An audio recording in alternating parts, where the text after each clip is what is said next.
എല്ലാവർക്കും കണക്കിന്റെ ഈ ക്ലാസ്സിലേക്ക് സ്വാഗതം. ഇന്നിപ്പോ ചർച്ച ചെയ്യാൻ പോകുന്നത് ശ്രേണികളുടെ ബീജഗണിത രൂപത്തെ കുറിച്ചാണ്. ശ്രേണികൾ എന്താണെന്ന് കഴിഞ്ഞ ക്ലാസ്സിൽ മനസ്സിലായല്ലോ, സംഖ്യാശ്രേണികൾ. അതിന്റെ തുടർച്ചയായി ആ ശ്രേണികളെ, സംഖ്യാശ്രേണികളെ എങ്ങനെയാണ് ബീജഗണിത രൂപത്തിൽ എഴുതുക. എന്താ ബീജഗണിത രൂപം എന്ന് പറഞ്ഞാല്? ആൾജിബ്ര അല്ലെ, നമുക്കറിയാം. ഉദാഹരണത്തിന് ഒരു സംഖ്യയോട് 5 കൂട്ടിയാൽ 10, ഒരു സംഖ്യയോട് 5 കൂട്ടിയാൽ 10 എങ്കിൽ സംഖ്യ ഏത് എന്നൊരു ചോദ്യം. അപ്പൊ അവിടെ ഒരു സംഖ്യയോട് എന്ന് പറയുമ്പോൾ നമുക്ക് അത് ഏത് സംഖ്യ എന്ന് അറിയില്ല അല്ലെ. അപ്പൊ നമ്മൾ എന്താ ഉപയോഗിക്കുക? എക്സ് എന്ന അക്ഷരം ഉപയോഗിക്കും അല്ലെ. ഒരു സംഖ്യയോട് 5 കൂട്ടിയാൽ 10. ഈ രൂപത്തിലെ സംഖ്യാവാചകങ്ങളെ എഴുതുമ്പോഴാണ് എന്ത് പറയാ? ബീജഗണിത രൂപം എന്ന് പറയാം. അക്ഷരങ്ങൾ ഉപയോഗിച്ച്, ഇംഗ്ലീഷ് അക്ഷരങ്ങളാണ് പൊതുവെ ഉപയോഗിക്കുക അല്ലെ. ഇംഗ്ലീഷ് അക്ഷരങ്ങൾ ഉപയോഗിച്ച് എഴുതുന്ന സംഖ്യാരൂപങ്ങളെയാണ് ആൾജിബ്ര, ബീജഗണിത രൂപം എന്ന് പറയുന്നത്. അതുപോലെ നമുക്ക് നാം നേരത്തെ മനസ്സിലാക്കിയ സംഖ്യാശ്രേണികൾ ഓരോന്നും എങ്ങനെയാണ് ബീജഗണിത രൂപത്തിൽ എഴുതുക എന്ന് നോക്കാം. ഓർമ്മിക്കുക, സമാന്തര ശ്രേണികൾ എന്ന പാഠഭാഗത്തിലുള്ള ചില കാര്യങ്ങളാണ്. സമാന്തര ശ്രേണികളിലേക്ക് നമ്മൾ ഇത് വന്നിട്ടില്ല. അത് വരുന്നതിന് മുമ്പ് സംഖ്യാശ്രേണികളെ കുറിച്ചും അതിന്റെ ബീജഗണിത രൂപങ്ങളെ കുറിച്ചൊക്കെ ഒന്ന് മനസ്സിലാക്കി വെക്കുന്നത് നന്നായിരിക്കും. അത് നമുക്ക് സമാന്തര ശ്രേണികൾ ഒന്നുകൂടി നന്നായി മനസ്സിലാക്കാൻ സാധിക്കും. അതുകൊണ്ടാണ് ആദ്യമേ തന്നെ സംഖ്യാശ്രേണികളെ കുറിച്ചും ഇനിയിപ്പം ആ സംഖ്യാശ്രേണികൾ എങ്ങനെയാണ് ബീജഗണിത രൂപത്തിൽ എഴുതുക എന്നും പറയാൻ പോകുന്നത്. ഓക്കെ, ഇവിടെ കണ്ടില്ലേ? വശങ്ങൾ, ചുറ്റളവ്, പരപ്പളവ്, വികരണം. ഓർമ്മയുണ്ടല്ലോ കഴിഞ്ഞ ക്ലാസ്സിലെ ഇതിന്റെ ഒന്നാം ഭാഗത്തില് 4 സമചതുരങ്ങൾ, 1 സെന്റിമീറ്റർ വശമുള്ളത്, 2 സെന്റിമീറ്റർ വശമുള്ളത്, 3 സെന്റിമീറ്റർ വശമുള്ളത്, 4 സെന്റിമീറ്റർ വശമുള്ളത്, അങ്ങനെ 4 സമചതുരങ്ങൾ അല്ലെ. അതാണ് വശങ്ങൾ. ഇവിടെ 1, 2, 3, 4. 1 സെന്റിമീറ്റർ, 2 സെന്റിമീറ്റർ, 3 സെന്റിമീറ്റർ, 4 സെന്റിമീറ്റർ. അങ്ങനെയെങ്കിൽ അതിന്റെ ചുറ്റളവ് 1 സെന്റിമീറ്റർ ആണെങ്കിൽ അതിന്റെ ചുറ്റളവ് 4 സെന്റിമീറ്റർ. 2 സെന്റിമീറ്റർ ഉള്ള സമചതുരമാണെങ്കിൽ ചുറ്റളവ് 8 സെന്റിമീറ്റർ. 3 ആണെങ്കിൽ 12, 16. ഇത് നമ്മൾ കഴിഞ്ഞ ക്ലാസ്സിൽ അതുപോലെ പരപ്പളവ് കണ്ടിട്ടുണ്ട്, വികരണത്തിന്റെ അളവ് കണ്ടിട്ടുണ്ട് അല്ലെ. ഇത് ഒന്നാം ഭാഗത്തുള്ളത്. ഇതിപ്പോ നമ്മൾ രണ്ടാം ഭാഗമാണ് സമാന്തര ശ്രേണികളുടെ. അതില് വികരണങ്ങൾ √2, 2√2, 3√2, 4√2 ഇങ്ങനെ ശ്രേണികളായിട്ട് പോകും. ശരി, സമ്മതിച്ചു. ഇനി എന്താ ചെയ്യേണ്ടെന്നോ? ഇവ ഓരോന്നിനെയും ബീജഗണിത രൂപമാക്കി എഴുതണം. അതെങ്ങനെ ബീജഗണിത രൂപം ആക്കി എഴുതുക? ഇതിലെ ഈ ശ്രേണി, അതായത് വശങ്ങളുടെ ശ്രേണി ഞാൻ എഴുതാൻ പോവാണ്. വശങ്ങൾ 1, 2, 3, 4. നേരത്തെ സൂചിപ്പിച്ച ഒരു കാര്യമുണ്ട്. ചില പദങ്ങൾ അല്ല, ചില വാക്കുകൾ നമ്മൾ പഠിക്കണം അല്ലേ. അതിലൊരു വാക്കാണ് പദം. സംഖ്യാശ്രേണികളുമായി ബന്ധപ്പെട്ട് ഉപയോഗിക്കുന്ന ഒന്നാണത് പദം. അതെന്താ പദം? ഇതൊക്കെ പദങ്ങളാണ്. സംഖ്യാശ്രേണികളിൽ ഉപയോഗിക്കുന്ന സംഖ്യകളെയൊക്കെ പദങ്ങൾ എന്ന് പറയാം. ഇതൊരു പദം, ഇത് മറ്റൊരു പദം, ഇത് മറ്റൊരു പദം, ഇതൊരു മറ്റൊരു പദം. ഇതിങ്ങനെ ആവർത്തിച്ച് ഇങ്ങനെ പദങ്ങൾ നീണ്ടു പോകും അല്ലേ. ഇത് എത്രാമത്തെ പദമാണ്? 1ാമത്തെ പദം, 2ാമത്തെ പദം, 3ാമത്തെ പദം, 4ാമത്തെ പദം. അതാണ് പദങ്ങൾ എന്ന് പറയുന്നത്. സംഖ്യാശ്രേണികളിൽ ഉപയോഗിക്കുന്ന ഒരു ടേമാണത്. ഓക്കെ, പദം എന്നതിനെ ഇംഗ്ലീഷിലും ടേം എന്ന് തന്നെയാണ് പറയുക, പദം.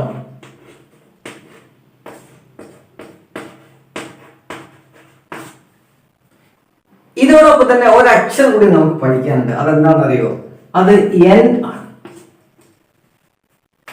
n എന്ന് പറഞ്ഞാൽ എന്താ? നമ്പർ ഓഫ് ടേംസ് ആണ്. പദങ്ങളുടെ എണ്ണം സൂചിപ്പിക്കാൻ ചെറിയ ചുരുക്കത്തിൽ ഉപയോഗിക്കുന്ന അക്ഷരമാണ് n.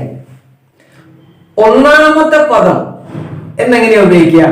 അത് x1. എന്നാമത്തെ പദം എങ്ങനെയാ ഉപയോഗിക്കുക? xn. ഇപ്പൊ വശങ്ങളില് ഇവിടെ xn പകരം x4 എന്ന് എഴുതി. എത്രയാ? നാലാമത്തെ പദം ഇതിലേതാ? 1 2 3 4 തന്നെയാണ് നാലാമത്തെ പദം. അത് പിന്നെ ഈ സംഖ്യകൾ തന്നെ ആവർത്തിച്ച് പോകുമ്പോൾ എത്രയാണോ പദങ്ങളുടെ എണ്ണം അത് തന്നെയായിരിക്കും ആ സംഖ്യയും. ഇവിടെ ഈ ചോദ്യത്തിൽ എണ്ണസംഖ്യകളുടെ ഒന്നിൽ നിന്ന് തുടങ്ങുന്ന എണ്ണസംഖ്യകളുടെ പദങ്ങളൊക്കെ അങ്ങനെയാണ് വരിക. ഓക്കെ, ഇനി നമുക്ക് ഇതിനെ എങ്ങനെയാണ് ഈ ശ്രേണിയെ വശങ്ങൾ, അതായത് 1 2 3 4 5 ഇങ്ങനെ പോണല്ലോ, എങ്ങനെയാണ് ബീജഗണിത രൂപത്തിൽ എഴുതുക എന്ന് നോക്കാം. 1 എന്ന് പറയുന്നത് ഒന്നാമത്തെ പദം, 2 രണ്ടാമത്തെ പദം, 3 മൂന്നാമത്തെ പദം, 4 നാലാമത്തെ പദം എന്ന് പറഞ്ഞാൽ എന്താണ്? ആ പദങ്ങളുടെ എണ്ണം തന്നെയാണ് അതിലെ പദവും, അല്ലേ? അതുകൊണ്ട് xn എന്ന് എഴുതിയാൽ അത് n ആണ്.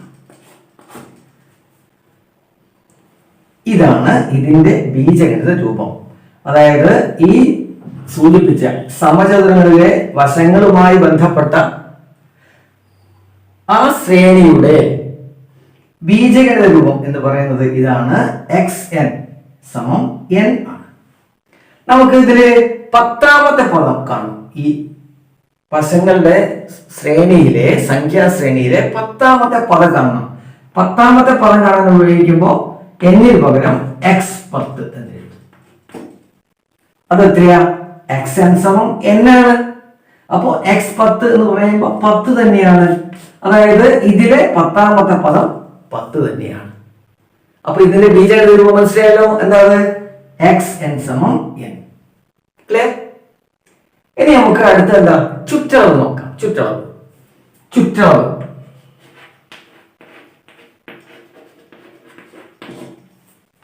എന്തൊക്കെയാ? 4 8 12 16 ഇങ്ങനെയാണ് പോകുന്നത് ഇതിന്റെ ശ്രേണി.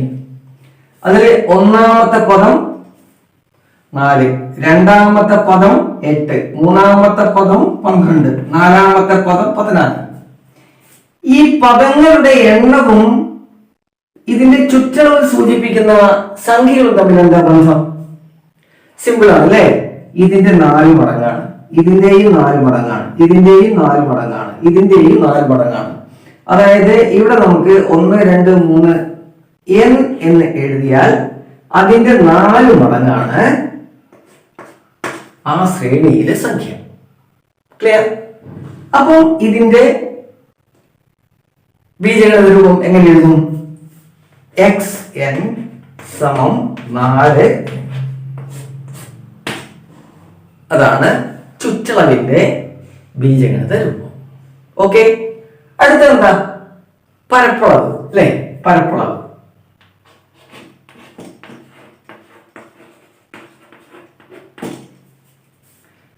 ഏതൊക്കെയാണ്? 1 4 9 16 ഇങ്ങനെ പോകും. ഇത് ഒന്നാമത്തെ പദം, രണ്ടാമത്തെ പദം, മൂന്നാമത്തെ പദം, നാലാമത്തെ പദം, ഇങ്ങനെ ക്രമത്തിൽ ആവർത്തിച്ചു പോകുന്നു. ഈ പദങ്ങളുടെ എണ്ണവും ഈ ശ്രേണിയും തമ്മിൽ, ശ്രേണിയിലെ സംഖ്യകളും തമ്മിൽ, പദങ്ങളും തമ്മിൽ എന്താ ബന്ധം? ഇതിന്റെ വർഗമാണ്, ഇതിന്റെയും വർഗമാണ്, ഇതിന്റെയും വർഗമാണ്, ഇതിന്റെയും വർഗമാണ്. അതായത് ഇവിടെ നമ്മള് എന്ത് ടേം വരുമ്പോ ഈ സീരീസിലെ സംഖ്യ ഇവിടെ എന്തായിരിക്കും? പദം എന്തായിരിക്കും? അത് n². അപ്പൊ ഇതിനെ നമുക്ക് ബീജഗണിത രൂപത്തിൽ എഴുതുമ്പോൾ xn സമം എന്താണ്? n². ക്ലിയർ? ഇപ്പൊ 3 ശ്രേണികളുടെ ബീജഗണിത രൂപം എന്താണെന്ന് മനസ്സിലാക്കി. വശങ്ങളുള്ളത് xn സമം n ആണ്, ചുറ്റളവിൻ്റെത് xn സമം 4n 4n ആണ്, പരപ്പളവ് വരുമ്പോൾ xn സമം n² ആണ്. ഉദാഹരണത്തിന് നമുക്ക് ഈ ശ്രേണിയിലെ പരപ്പളവിലെ എന്ന ശ്രേണിയിലെ 100ാമത്തെ പദം കിട്ടണം. എത്രയാണ് അല്ലേ? അപ്പൊ എക്സ് എന്നിന്റെ പകരം എന്ത് വരും? എക്സ് 100 എന്ന് വരും. സമം എന്താണ്? n സ്ക്വയർ 100 സ്ക്വയർ, അതായത് 10000. അതാണ് അതിന്റെ ബീജഗണിത രൂപവും അതിന്റെ സംഖ്യയും പദങ്ങളും. ഓക്കെ, ഇനി ഒന്നും കൂടി ഉണ്ട് അല്ലേ? എന്താ? വികരണം. അപ്പൊ നമുക്ക് വികരണവും കൂടി നോക്കാം. എങ്ങനെ വരുന്നത്? √2 2 √2 3 √2 4 √2. ഇത് ഒന്നാമത്തെ പദം, രണ്ടാമത്തെ പദം, മൂന്നാമത്തെ പദം, നാലാമത്തെ പദം.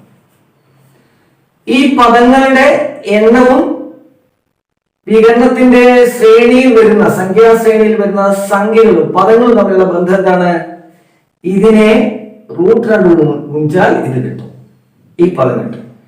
രണ്ടാമത്തെ എണ്ണത്തെ √2 ഗുണിച്ചാൽ കിട്ടും. അപ്പം ഇവിടെ നമുക്ക് എന്താണ്? xn സമം എന്താണ്? n√2. ഇതാണ് വികരണത്തിന്റെ ബീജഗണിത രൂപം. ഓരോ ബീജഗണിത രൂപവും എങ്ങനെയാണ് കണ്ടുപിടിക്കുക എന്ന് മനസ്സിലായല്ലോ ഇല്ലേ? ഇതിപ്പോ വർഷങ്ങള് 1 2 3 4 ആയപ്പോൾ നമുക്ക് കിട്ടിയ ബീജഗണിത രൂപങ്ങളാണ്. വശങ്ങളാണെങ്കിൽ xn സമം n, ചുറ്റളവാണെങ്കിൽ xn സമം 4n, പരപ്പളവാണെങ്കിൽ xn സമം n സ്ക്വയർ, വികരണമാണെങ്കിൽ xn സമം n√2. ക്ലിയർ? ഇനി നമുക്ക് വശങ്ങളുടെ അളവുകൾ ഇവിടെ ഇപ്പം 1 കഴിഞ്ഞ് 1 കൂട്ടി, 2 കഴിഞ്ഞ് വീണ്ടും 1 കൂട്ടി, ഇങ്ങനെ ഓരോന്ന് കൂട്ടി കൂട്ടിയാണ് ഈ വശങ്ങളൊക്കെ ഇവിടെ എഴുതി വെച്ചിരിക്കുന്നത്. നമുക്ക് അതിന് പകരം 1 കൂട്ടുന്നതിന് പകരം അര കൂട്ടിയാലോ? 1/2 സെന്റിമീറ്റർ കൂട്ടിയാൽ ആ വശങ്ങളുടെ ബീജഗണിത രൂപം എന്തായിരിക്കും? അതിന്റെ ചുറ്റളവിന്റെ ബീജഗണിത രൂപം, അതിന്റെ പരപ്പളവിന്റെ, അതിന്റെ വികരണത്തിന്റെ ബീജഗണിത രൂപം എന്താണ്, എങ്ങനെ കണ്ടുപിടിക്കാമെന്ന് എന്നൊന്ന് നോക്കാം. ഓക്കെ, ഇനിയിപ്പം ഏത് ശ്രേണികളുടെ ബീജഗണിത രൂപം കണ്ടുപിടിക്കാൻ പോകുന്നത്? നേരത്തെ പറഞ്ഞ വശങ്ങൾ ഓരോന്നും 1/2 സെന്റിമീറ്റർ വീതം കൂടിയാൽ കിട്ടുന്ന വശങ്ങൾ, അതിന്റെ ചുറ്റളവ്, പരപ്പളവ്, വികരണം. ഓക്കെ, ഇവിടെ കൊടുത്തിട്ടുണ്ട്. വശം 1/2 സെന്റിമീറ്റർ കൂടിയാൽ ഒന്നാമത്തത് 1, 1/2 സെന്റിമീറ്റർ കൂടിയപ്പോൾ 1.5, വീണ്ടും 1/2 കൂടി 2, 1/2 കൂടി 2.5. അത് നമുക്ക് അതിന്റെ ബീജഗണിത രൂപം കണ്ടുപിടിക്കാം.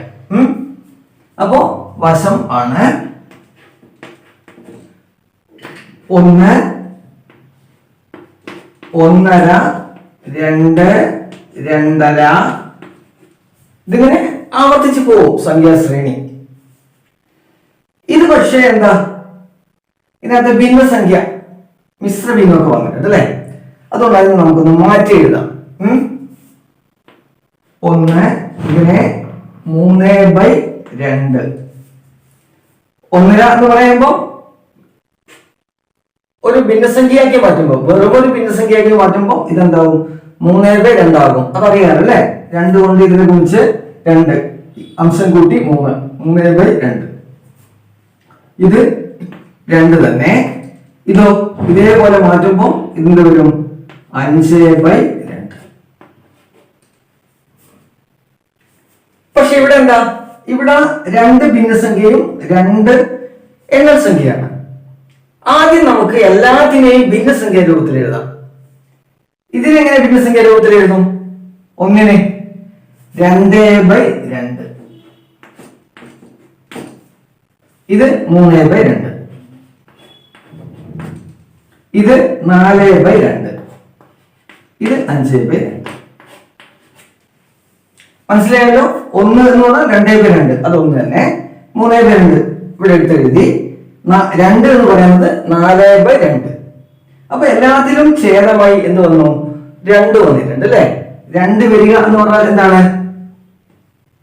1/2 കൊണ്ട് ഗുണിക്കുക എന്നാണ് അർത്ഥം അല്ലെ? ശരി, അതവിടെ നിൽക്കട്ടെ. ഇത് ഞാൻ ഇവിടെ ഒന്നുകൂടെ മാറ്റി എഴുതാൻ പോവാണ്. 2/2, 3/2, 4/2, 5/2. അതായത് ഇതാണ് ഒന്നാമത്തെ പദം, രണ്ടാമത്തെ പദം, മൂന്നാമത്തെ പദം, നാലാമത്തെ പദം. ഈ പദങ്ങളുടെ എണ്ണവും ഈ ശ്രേണിയിലെ സംഖ്യകളും തമ്മിൽ, സംഖ്യകൾ എന്ന് പറയുമ്പോൾ നിങ്ങൾ എന്താ നോക്കേണ്ടത് അറിയോ? അതിന്റെ അംശം നോക്കിയാൽ മതി. അംശം നോക്കിയാൽ മതി. അംശം നോക്കുമ്പോൾ എന്താ മനസ്സിലാകുന്നത്?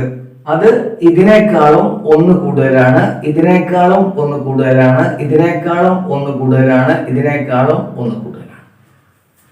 ഏത്? മുകളിൽ. ഛേദത്തിന് യാതൊരു വ്യത്യാസമില്ല. അപ്പൊ നമ്മുടെ പദങ്ങളുടെ എണ്ണവും ഈ പദങ്ങളിലെ ഭിന്നസംഖ്യയാണല്ലോ, അംശവും തമ്മിലുള്ള ബന്ധം നമ്മൾ പരിഗണിച്ചാൽ മതി. ഉദാഹരണത്തിന് 4 പകരം n ആണെന്ന് വിചാരിക്കുക. ഇവിടെ എന്ത് വരും? y2 വരും. മുകളിൽ എന്ത് വരും? n+1. മനസ്സിലാകുന്നോ? അതായത് ഒന്നാമത്തെ പദം എന്ന് പറയുന്നത് 2/2, ഒന്നിനോട് 1 കൂട്ടി. രണ്ടാമത്തെ പദം എന്ന് പറയുന്നത് ഇതിന്റെ അംശം 1 കൂട്ടി, 3/2. 3 അത് 4ആയി, 4/2, 5/2. അതായത് ഈ പദങ്ങളുടെ എണ്ണവും ഇതിന്റെ അംശവും തമ്മിൽ ആണ് ബന്ധമുള്ളത് ഈ സീരീസിൽ. ആ രൂപത്തിൽ നമ്മൾ നമ്മുടെ കണ്ണുകൊണ്ട് ശ്രദ്ധയോടെ നോക്കിയാൽ എന്ത് മനസ്സിലാകും? n ആണെങ്കിൽ എന്നാമത്തെ പദം എങ്ങനെ കാണും? അത് n+1/2 ആണ്. എന്നിനോട് 1 കൂട്ടി /2 ആണ്. അപ്പൊ ഇതാണ് ഇതിന്റെ ബീജഗണിത രൂപം. xn സമം എന്ത് വരും? n+1/2. അല്ലെങ്കിൽ ഇതിനെ എങ്ങനെ മാറ്റി എഴുതാന്ന് അറിയോ? ഈ 2 പുറത്തേക്ക് എടുക്കുക. അതായത് 1/2 ഇൻറ്റു n+1. ഇങ്ങനെ എഴുതാം, ഇങ്ങനെ എഴുതാം. ഇതാണ് കുറച്ചും കൂടി ഭംഗിയുള്ളത്. 1/2 ഇൻറ്റു n+1 ആണ്. ഈ വശം, അതായത് 1/2 സെന്റിമീറ്റർ കൂട്ടിയപ്പോ അതിന്റെ ബീജഗണിത രൂപമായി കിട്ടിയിരിക്കുന്നത്. xn സമം 1/2 ഇൻറ്റു n+1. ക്ലിയർ? ഇനി എന്താ ബാക്കിയുള്ളത്? ചുറ്റളവ്, പരപ്പളവ്, വികരണം. അതും കൂടി നമുക്ക് ഒന്ന് കണ്ടുപിടിക്കാം. ചുറ്റളവ്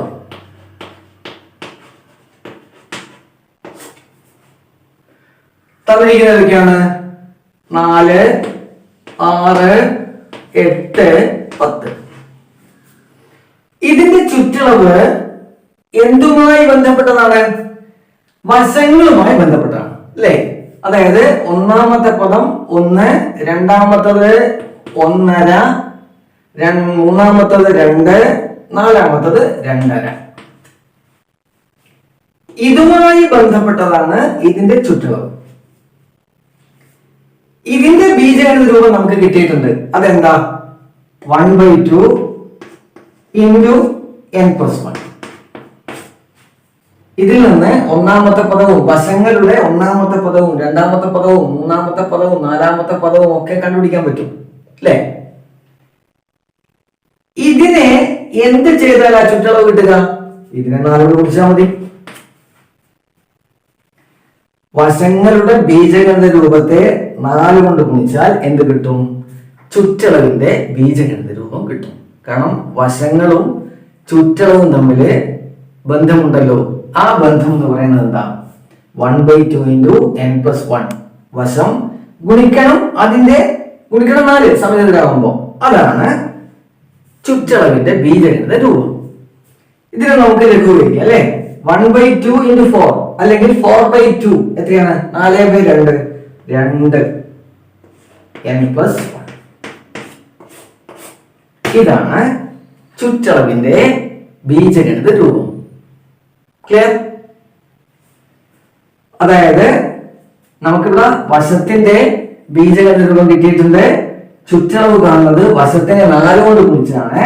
അതുകൊണ്ട് ഇതിനെ 4 കൊണ്ട് ഗുണിച്ചാൽ ചുറ്റളവിന്റെയും ബീജഗണിത രൂപമായി. അങ്ങനെ ഗുണിച്ചപ്പോ കിട്ടിയതാണ് 2 ഗുണിക്കണം n+1. ഓക്കെ, അപ്പൊ നമ്മള് ചുറ്റളവ് അതിന്റെ ബീജഗണിത രൂപം എന്താണ്? 2 ഗുണിക്കണം n പ്ലസ് xn സമം 2 ഇൻറ്റു n പ്ലസ് 1. നേരത്തെ അല്ല, ഇതില് വ്യത്യാസം വന്നു. ക്ലിയർ? ഇനി നമുക്ക് ഈ ചുറ്റളവ് കണ്ടുപിടിച്ചതുപോലെ തന്നെ പരപ്പളവിന്റെ ബീജഗണിത രൂപവും കണ്ടുപിടിക്കാം. പരപ്പളവ്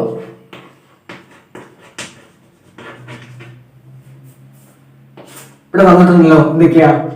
1, 2, 1/4, 4, 6, 1/4. ഈ പരപ്പളവ് കിട്ടുന്നത് എങ്ങനെയാ? ഇതിന്റെ വശത്തിന്റെ സ്ക്വയർ ആണ്. അപ്പൊ അവിടെ ഒരു സംശയം ഉണ്ടല്ലേ. അപ്പം ഇത് 1 ഗുണിക്കണം 1 തന്നെ. 1/2 ഗുണിച്ചാൽ അതിന്റെ വർഗം കണ്ടാൽ എങ്ങനെയാണ് 2 1/4 കിട്ടുക. അപ്പൊ നമുക്ക് നോക്കാം പരപ്പളവ്. അപ്പൊ വശം എത്രയാണ്? 1 1/2, അല്ലെങ്കിൽ അത് മാറ്റുമ്പോ 3/2. 3/2ന്റെ സ്ക്വയർ ആണ് അല്ലെ. പരപ്പളവ് കാണുമ്പോ എന്താ പറയാ? 3/2 ഓൾ സ്ക്വയർ ആണ്. അതെത്രയാ? 9/4. 9നെ 4 കൊണ്ട് ഹരിച്ചാൽ എന്ത് വരും? 2. 2 4 8, 1 ബാക്കി, ഛേദം 4. 2 1/4. അതുപോലെ ഇവിടെ 2ന്റെ സ്ക്വയർ 4, അത് ക്ലിയർ. പിന്നെ 2 1/2 അതിന്റെ സ്ക്വയർ കണ്ടാൽ നമുക്ക് 6 1/4 കിട്ടണം അല്ലേ. 2 1/2 സ്ക്വയർ. 2 1/2 പറഞ്ഞാ 5/2 സ്ക്വയർ. 5/2 സ്ക്വയർ എന്ന് പറഞ്ഞാൽ 25/2. സോറി 4. 25നെ 4 കൊണ്ട് ഹരിച്ചാൽ 6. 6 4 24, 1 ബാക്കി, ഛേദം 4. 6 1/4. ക്ലിയർ? ഇങ്ങനെയാണ് ഇതിന്റെ പരപ്പളവ് കിട്ടിയത്. ഈ വശം ഇത്, അതിന്റെ ഓരോന്നിന്റെയും പരപ്പളവ് ഇത്. ഇനി നമുക്ക് വശത്തിന്റെ ബീജഗണിത രൂപം കിട്ടിയിട്ടുണ്ടല്ലോ. പരപ്പളവ് കാണാൻ എന്താ വഴി? അതിന്റെ വർഗമാണ്. വശത്തിന്റെ ബീജഗണിത രൂപത്തിന്റെ വർഗം കണ്ടാൽ അത് പരപ്പളവിന്റെ ബീജഗണിത രൂപമായി മാറും. അതെങ്ങനെയെന്ന് നോക്കാം. വശത്തിന്റെ ബീജഗണിത രൂപം എന്താണ്? 1/2 into n plus 1 n plus 1. ഇനി എന്താ? ഇതിന്റെ സ്ക്വയർ. ഇതെന്താണ് ഇവിടെ എഴുതിയെന്ന് മനസ്സിലായോ? നമ്മൾ പറഞ്ഞു വശം അതിന്റെ ബീജഗണിത രൂപം 1/2 n പ്ലസ് 1 ആണ്. അത് നമുക്ക് നേരത്തെ കിട്ടിയതാണ്. പരപ്പളവും വശവും തമ്മിലുള്ള ബന്ധം എന്താണ്? പരപ്പളവും വശവും തമ്മിലുള്ള ബന്ധം എന്താണ്? വശത്തിന്റെ വർഗമാണ്, സ്ക്വയർ ആണ് ഒരു സമചതുരത്തിന്റെ പരപ്പളവ് എന്ന് പറയുന്നത്. അപ്പം ഈ ബീജഗണിത രൂപത്തിന്റെ വർഗം കണ്ടാൽ അത് പരപ്പളവിന്റെയും ബീജഗണിത രൂപമാണ്. അതാണ് 1/2 into n plus 1 all square എന്ന് പറഞ്ഞാൽ അതിന്റെ അർത്ഥം എന്താണ്? ഓൾ സ്ക്വയർ വരുമ്പോൾ അത് 1/2 all square into n plus 1 all square. ഇത് വിപുലീകരിച്ച് എഴുതിയാൽ മതി. 1/2 ഓൾ സ്ക്വയർ എന്ന് പറയുന്നത് 1/4 into n plus 1 a plus B whole square ആണ് അല്ലേ. a plus B whole square, a square plus n square plus 2n plus 1 square. ഇതാണ് ഈ അളവിൽ ഇതിന്റെ ബീജഗണിത രൂപം എന്ന് പറയുന്നത്. ഓക്കെ, ഇനി നമുക്ക് വികരണത്തിന്റെ ബീജഗണിത രൂപം കൂടി എങ്ങനെ കണ്ടുപിടിക്കുമെന്ന് നോക്കാം. വികരണം.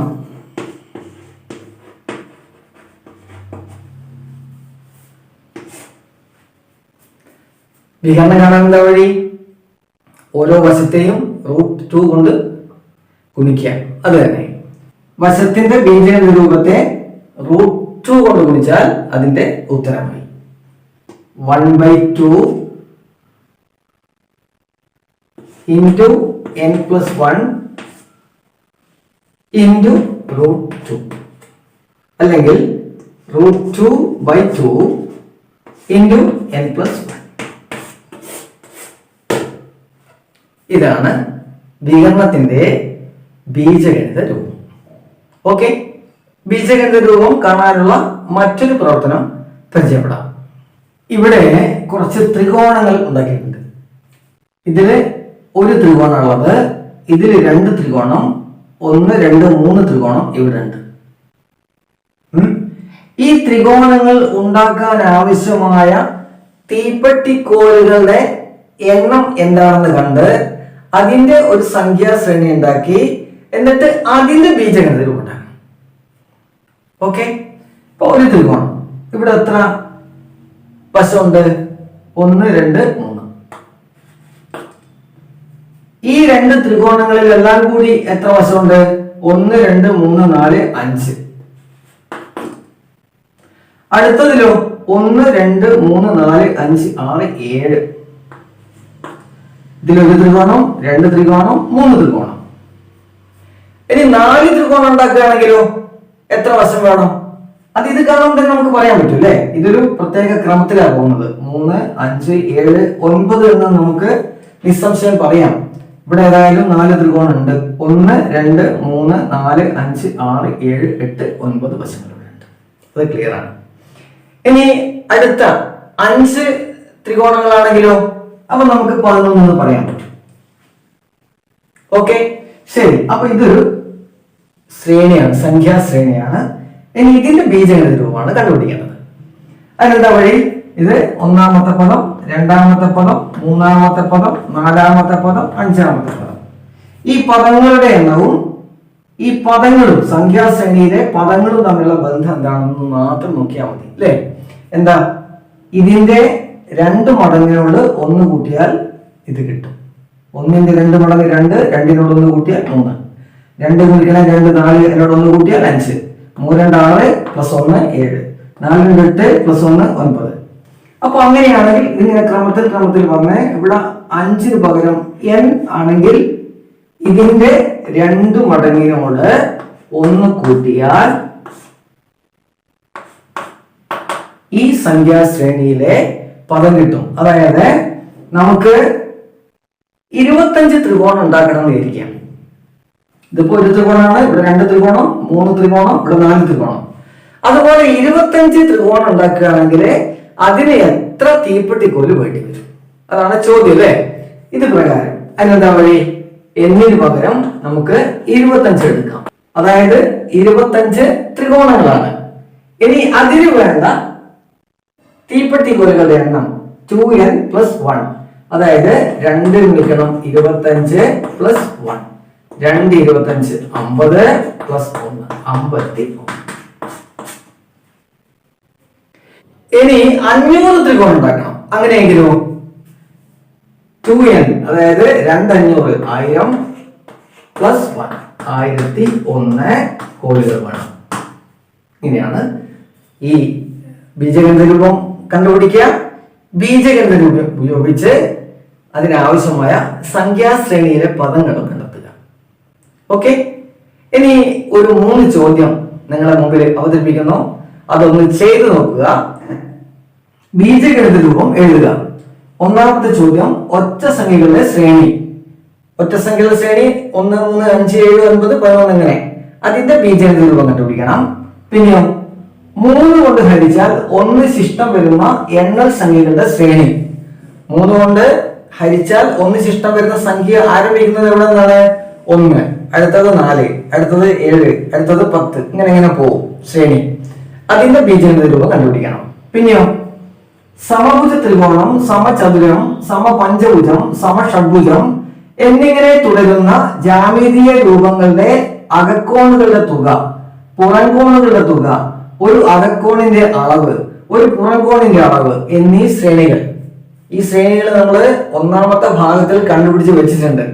ആ ശ്രേണികൾ കൃത്യമായിട്ട് തന്നെ ഓരോന്നിന്റെയും അകക്കോണും പുറംകോണും, ഒരു അകക്കോണിന്റെ അളവും ഒരു പുറംകോണിന്റെ അളവും ഒക്കെ കണ്ടുപിടിച്ചിട്ടുണ്ട്.